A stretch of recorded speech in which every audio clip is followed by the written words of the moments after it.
Hello students, मैं उम्मीद करता हूं कि आप सभी लोग अच्छे होंगे। आज मैं आपको बिहार दरोगा की जो कि 26 दिसंबर 2021 को प्रारंभिक परीक्षाएं होने वाली है, उसके लिए अंतिम समय में क्या रणनीति होनी चाहिए वो मैं आपको बताने जा रहा हूं। ठीक है, तो अंतिम समय में रणनीति इस प्रकार से होनी चाहिए। सबसे पहले हम लोग बिहार दरोगा के प्रारंभिक परीक्षा का सिलेबस या पाठ्यक्रम का अवलोकन करते हैं।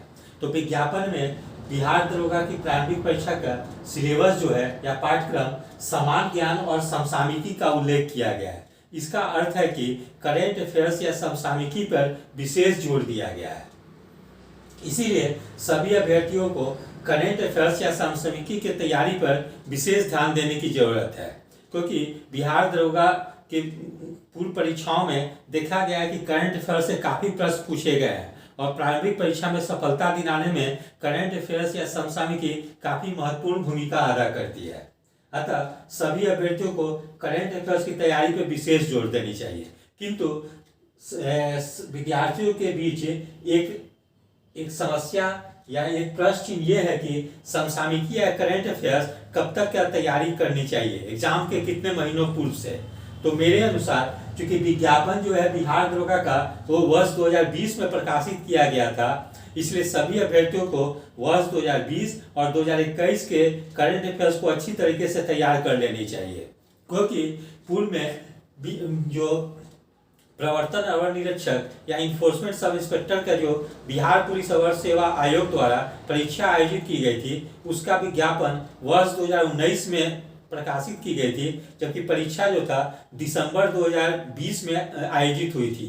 इसके बावजूद भी कुछ प्रश्न 2019 से भी पूछे गए और कुछ प्रश्न 2020 से भी पूछे गए। इसीलिए इसी मतलब पृष्ठभूमि को देखते हुए सभी अभ्यर्थियों को बिहार दरोगा की प्रारंभिक परीक्षा के लिए वर्ष 2020 और 2021 इन दोनों वर्षों के करंट अफेयर्स को अच्छे तरीके से तैयारी कर लेनी चाहिए। इसके लिए कोई किसी भी प्रकाशन का जो वार्षिक या अर्धवार्षिकांक जो विशेषांक आती है उसको अच्छी तरीके से तैयार करना चाहिए। इसके लिए या तो घटनाचक्र करंट अफेयर जो समसामयिकी अभी मार्केट में आई हुई है उसको कर लेनी चाहिए, या कोई अन्य प्रकाशन की पुस्तकें हों उसको अच्छी तरीके से तैयार कर लेनी चाहिए।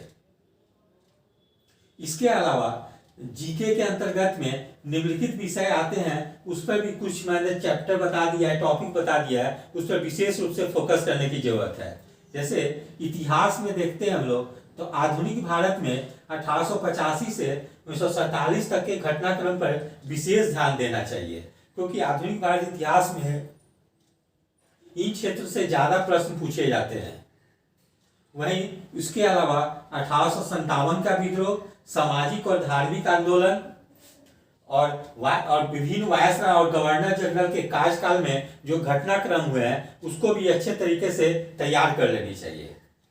वहीं मध्यकालीन इतिहास की बात करें तो इसमें दिल्ली सल्तनत और मुगल काल के घटनाक्रम पर विशेष ध्यान देना चाहिए। उसके अलावा मराठा प्रशासन को भी अच्छे तरीके से करना चाहिए और उत्तरकालीन मुगल सम्राट इसको भी जो छोटे छोटे रियासत जो हुए वो सब जैसा अवध हुए, हैदराबाद के निजाम हुए, ये सबको भी अच्छे तरीके से तैयार कर लेनी चाहिए, क्योंकि बिहार दरोगा के पूर्व परीक्षाओं में देखा गया है कि मराठा और उत्तरकालीन मुगल सम्राट से प्रश्न पूछे जाते, अधिक प्रश्न पूछे जाते हैं। वहीं प्राचीन इतिहास की बात करें तो सिंधु सभ्यता, वैदिक सभ्यता, महाजन पद, बिहार दरोगा की परीक्षा के लिए महाजन पद काफी इंपॉर्टेंट टॉपिक है, क्योंकि जो 16 महाजन पद है उनके विभिन्न राजधानियां जो है वो किसी भी परीक्षाओं में किसी भी महाजन पद की राजधानियों के नाम पूछ लिए जाते हैं। इसलिए 16 महाजन पद का राज्य और राजधानी का नाम जो है सभी अभ्यर्थी जरूर अच्छे तरीके से याद कर लेंगे। वहीं बुद्ध, महावीर और गुप्त वंश को भी अच्छे तरीके से तैयार कर लेंगे। वहीं राज्य व्यवस्था में देखें तो महत्वपूर्ण अनुच्छेद, संविधान संशोधन, मौलिक अधिकार, मौलिक कर्तव्य, राष्ट्रपति, राज्यपाल, प्रधानमंत्री, मुख्यमंत्री, महत्वपूर्ण फिर संसद, विधानमंडल और पंचायती राज जो है काफी इंपॉर्टेंट है, इसलिए इस पंचायती राज टॉपिक को काफी अच्छे तरीके से तैयार कर लेंगे। वहीं भूगोल में जो है कि भारत का भूगोल के अंतर्गत भारत का भौतिक स्वरूप, भारत की नदी, मिट्टी, जलवायु, जलप्रपात, खनिज संसाधन, उद्योग, जनगणना 2011, जनगणना जो है 2011,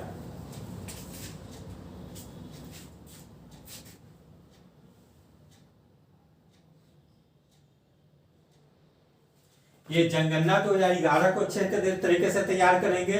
बहुउद्देशीय नदी घाटी परियोजना है और वन जीव अभ्यारण्य, तो भारत के भूगोल के अंतर्गत में इस टॉपिक पर अच्छी तरह से तैयार कर लेंगे। इस पर विशेष ध्यान देने की जरूरत है, क्योंकि इस टॉपिक से प्रश्न पूछे जाने की काफी संभावना है।